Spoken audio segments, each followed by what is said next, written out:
Okay, NFL finally announced today officially what the salary cap is going to be. It's 182.5, which again, even that's a little higher than I think people were expecting. I mean, there was talk, during the season it was going to get down into like, 170, maybe even the 160s. Like it was just going to plummet.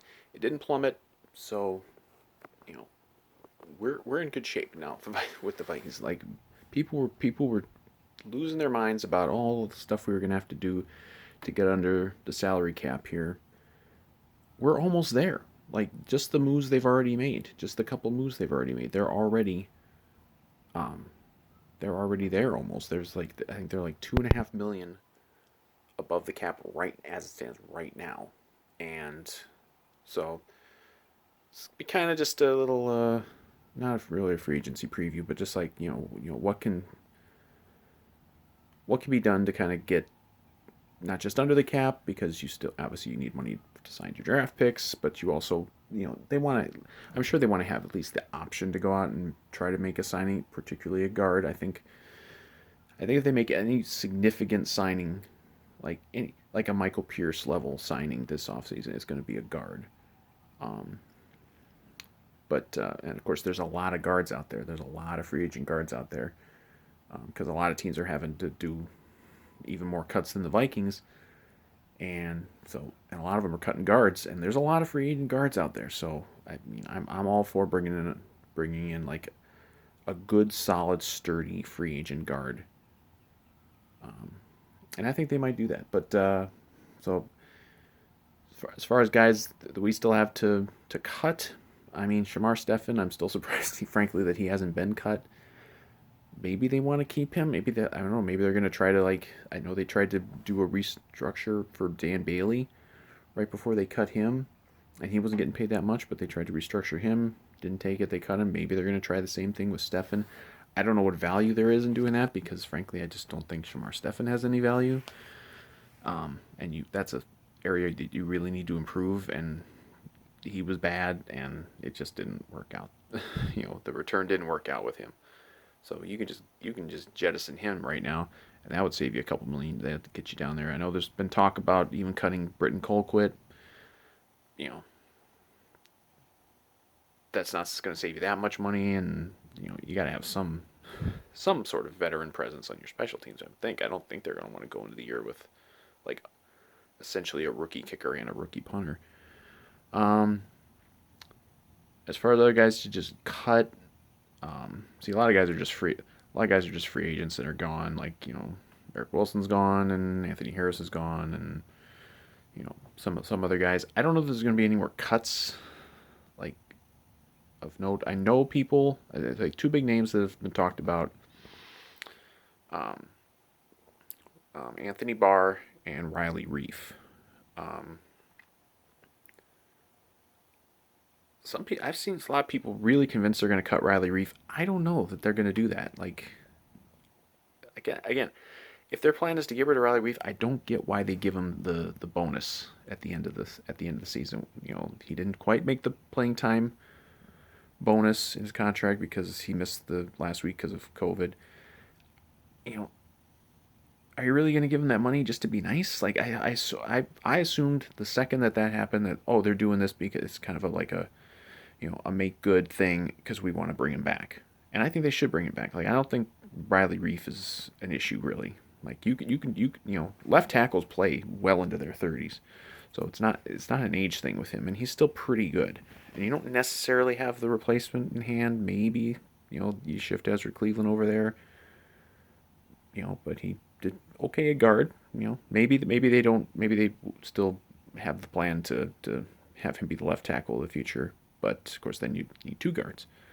But again, there's a lot of guards out there. Maybe you're gonna sign two guards. But so I don't think they're gonna cut Reef. I think they might restructure and maybe try to extend his deal a little bit. Then that would save some money. Obviously, Anthony Barr is another you know restructure or cut possibility.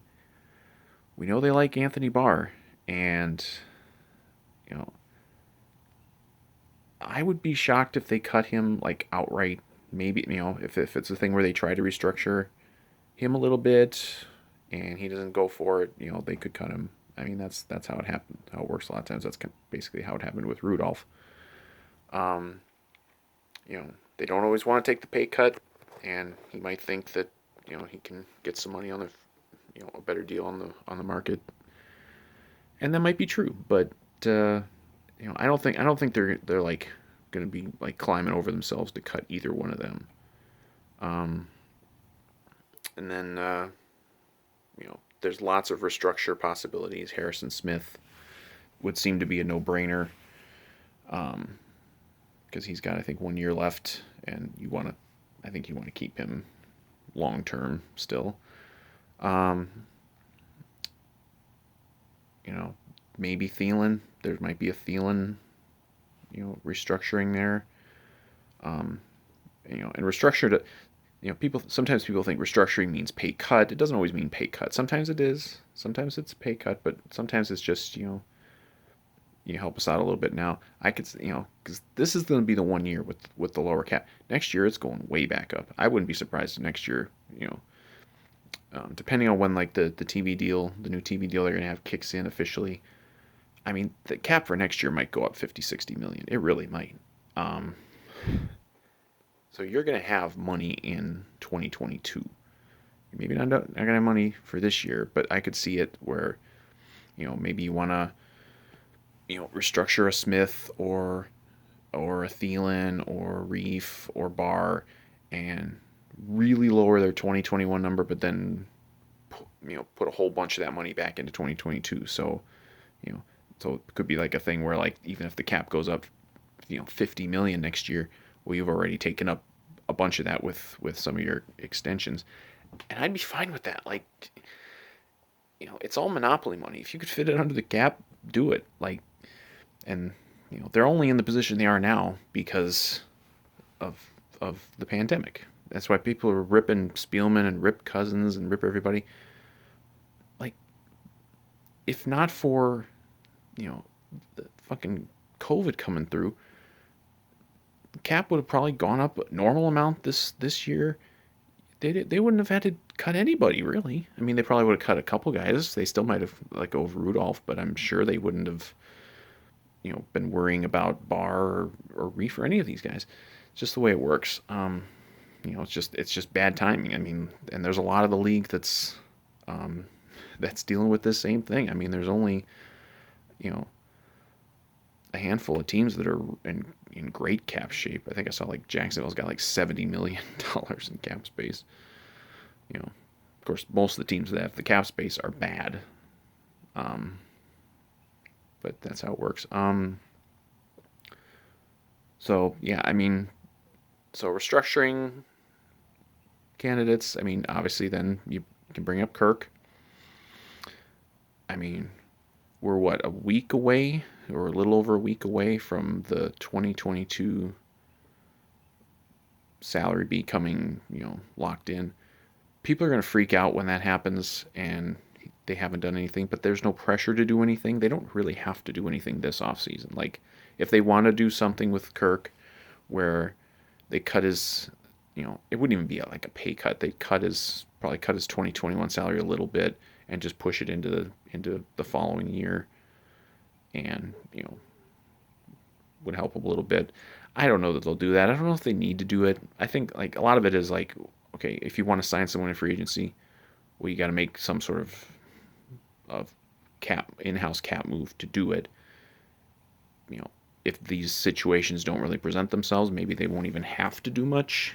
I certainly don't think they're going to be big time shoppers. I think they're going to be bargain hunters in free agency, and I think that's fine because I think it's going to be a buyer's market because there's so many more players out there now, and they're not all going to go to Jacksonville and the Jets and whatever other teams are sitting there with tens and tens of millions of dollars in cap space. They're not all going to go to these teams, especially not. I wouldn't be surprised if we see a lot of guys just take like knowing that the cap's going to jump back up next year, take like a 1 year deal, and hey, we'll hit the market again next year when there's going to be a lot more money league wide to spend. Um, but you can get like a good, you can get some good 1 year bargains, and I hope, I hope the Vikings do that. I would be all for it. Kind of like when they got Sheldon Richardson a few years ago.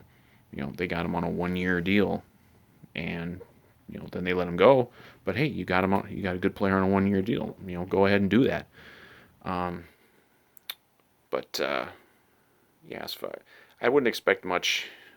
You know, Heavy action free agency. Guards are not high profile.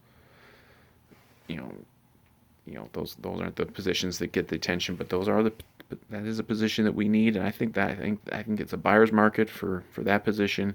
There's a lot of veterans on the market, a lot of pretty good ones too. I don't think we're gonna get that top end guy like Thuney, but we can get like I think a pretty good guard if they want it. If that's what again, the moves you make in free agency affect what you do in the draft. They got a lot of draft picks. They don't have a second rounder, but they have a lot of draft picks. I saw they got their comp picks today now.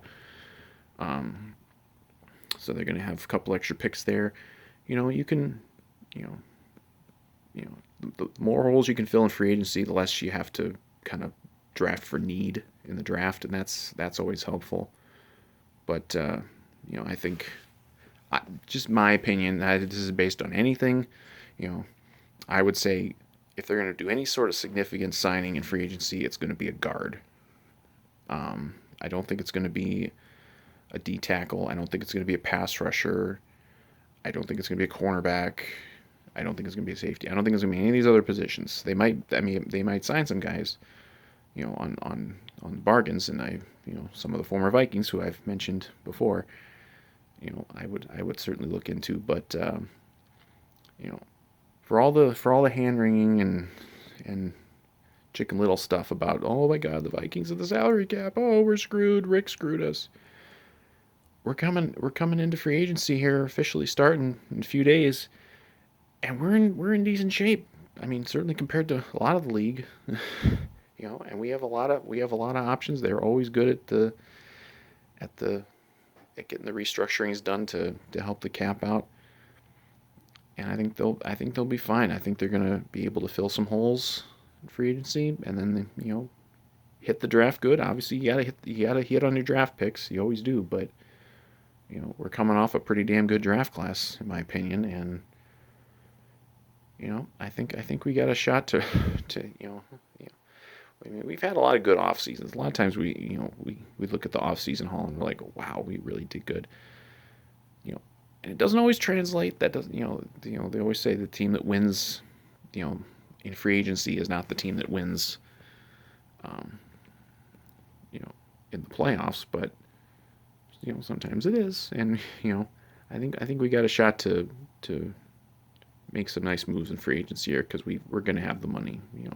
Just a couple of simple little moves left here. The Stefan cut, which I can't imagine not happening. And then, I mean, even if just one of Reefer Bar is gone, that's gonna officially get you well under the cap. So we'll see what happens. I don't know if any too much big news is gonna happen now for a while. I think I mean, the Bailey cut happened yesterday. That was kind of big but expected. I don't know, Shamar Stefan being cut when that happens. Assuming it happens, that's not going to be a big news thing. But and of course, it'll be interesting to kind of watch the whole league, see what happens. We still got all the QB drama out there. There hasn't really been much that I've seen that's that's happening on the Deshaun Watson, Russell Wilson, Aaron Rodgers front. All those guys. We aren't getting any of these guys. Hopefully, people have understood that by now.